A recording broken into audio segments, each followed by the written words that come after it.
జయంతి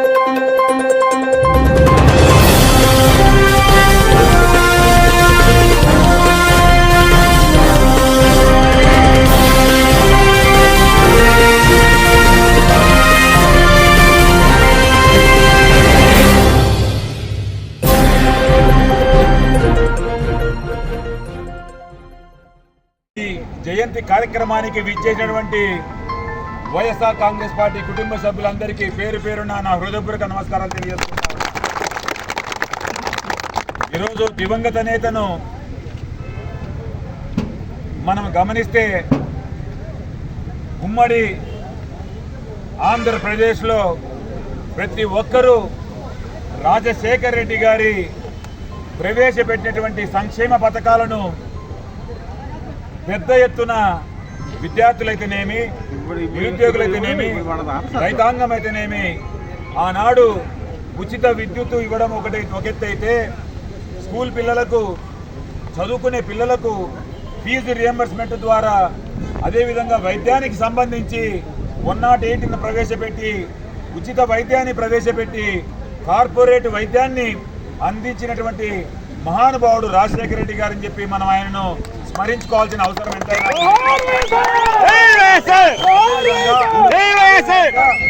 అదేవిధంగా ఈరోజు ఈ రాష్ట్రంలో, తెలంగాణ రాష్ట్రంలో కూడా మీరు గమనిస్తే రైతాంగము ఎప్పుడు బాగున్నారంటే రాజశేఖర రెడ్డి గారి హయాంలో కాలం. ఆ రోజు 2004 సంవత్సరంలో అధికారంలోకి వచ్చిన తర్వాత ఉచిత విద్యుత్తును ప్రవేశపెట్టి రైతాంగం యొక్క మన్ననలు పొందినటువంటి మహనీయుడు రాజశేఖర రెడ్డి గారు అని చెప్పి మీకు తెలియజేసుకుంటా ఉన్నాను. అదేవిధంగా 2008 సంవత్సరంలో రాజశేఖర రెడ్డి గారు రైతులకు రుణమాఫీ చేసి ఆనాడు UPA 1లో ఉన్నటువంటి ప్రధానమంత్రి మన్మోహన్ సింగ్ గారిని ఒప్పించి రుణమాఫీ చేసి దేశవ్యాప్తంగా రుణమాఫీ చేసినటువంటి ఘనత ఒక్క రాజశేఖర రెడ్డి గారికి దక్కుతుందని.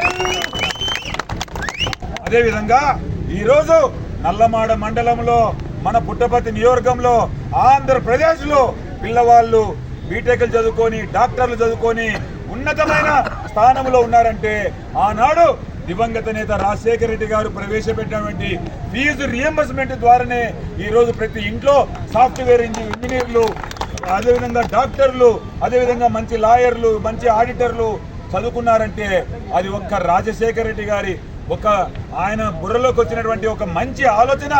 ఈరోజు ఈ రాష్ట్ర వ్యాప్తంగా కొన్ని లక్షల మంది సాఫ్ట్వేర్ ఉద్యోగాలు చేసుకుంటూ వారి కుటుంబం, రైతుల కుటుంబం అయితేనేమి, అదేవిధంగా చిన్న చిన్న వ్యాపారుల కుటుంబం అయితేనేమి రాజశేఖర రెడ్డి గారి చల్లని జీవనలతో వారి పిల్లలు మంచి చదువులు చదువుకొని మంచి ఉద్యోగాలు సంపాదించుకున్నారంటే అది రాజశేఖర రెడ్డి గారి పుణ్యం అని చెప్పి తెలియజేసుకుంటా ఉన్నాను.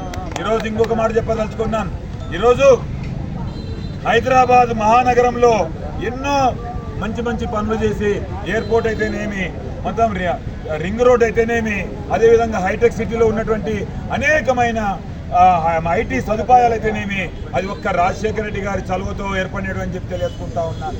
అదేవిధంగా ఆంధ్ర రాష్ట్రంలో అయితే కృష్ణపట్నం పోర్ట్ అయితేనేమి ఇతరత్ర బ్రహ్మాండమైన పనులు చేసినటువంటి ఘనత రాజశేఖర రెడ్డి గారికి దక్కుతుందని తెలియజేసుకుంటా ఉన్నాను. కాబట్టి ఈరోజు రాజశేఖర రెడ్డి గారి 76వ జయంతిని పురస్కరించుకొని ఇక్కడికి విచ్చేటువంటి ప్రతి వైఎస్ఆర్ కాంగ్రెస్ పార్టీ కుటుంబ సభ్యునికి రాజశేఖర ఒకటే చెప్పదలుచుకున్నాను. ఈ 76వ జయంతి రాజశేఖర రెడ్డి జయంతిని పురస్కరించుకొని మనం అందరం మన సంకల్పం చేసుకున్నాం. 2029లో జగన్మోహన్ రెడ్డి గారిని రెండవసారి ముఖ్యమంత్రిగా చూసుకునేంత వరకు మనం ఎవ్వరము నిద్రపోకూడదని చెప్పి మిమ్మల్ని అందరినీ చేతులెత్తి వేడుకుంటా ఉన్నాం. ఖచ్చితంగా ఈ పుట్టపర్తి నియోజకవర్గంలో మళ్ళా మన జెండా రెపరెపలాడుతుంది. వైఎస్ఆర్ కాంగ్రెస్ పార్టీ జెండా రెపరెపలాడుతుంది. ఖచ్చితంగా మీ బిడ్డ, మీ దుద్దుకుంట శ్రీధర్ రెడ్డి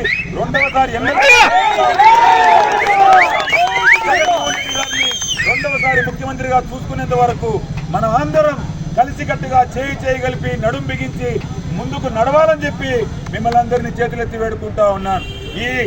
ఈ పవిత్రమైన దినమున 76వ జయంతి రాజశేఖర రెడ్డి గారి జయంతి దినాన మన సంకల్పం ఒకటి, పుట్టపర్తి నియోజకవర్గంలో వైఎస్ఆర్ కాంగ్రెస్ పార్టీ జెండా రెపరెపలాడాలి. 2029 ఎన్నికలలో అదేవిధంగా 2029 మే జూన్ ఆఖరు ఖచ్చితంగా ఈ ఆంధ్ర రాష్ట్రానికి జగన్మోహన్ రెడ్డి గారు రెండోసారి ముఖ్యమంత్రి అయ్యేంత వరకు మనం ఎవరము నిద్రపోకూడదని చెప్పి ప్రజలతో మమేకమై 2019 నుంచి 24 మధ్య కాలంలో రాజశేఖర రెడ్డి గారు ప్రవేశపెట్టినటువంటి జగన్మోహన్ రెడ్డి గారు ప్రవేశపెట్టినటువంటి అనేకమైన సంక్షేమ పథకాలు ప్రజలకు గుర్తు చేస్తూ మనం అందరం ప్రజలతో మమేకం కావాలని చెప్పి మరొకసారి మిమ్మల్ని అందరినీ చేతులెత్తి వేడుకుంటా ఉన్నాం.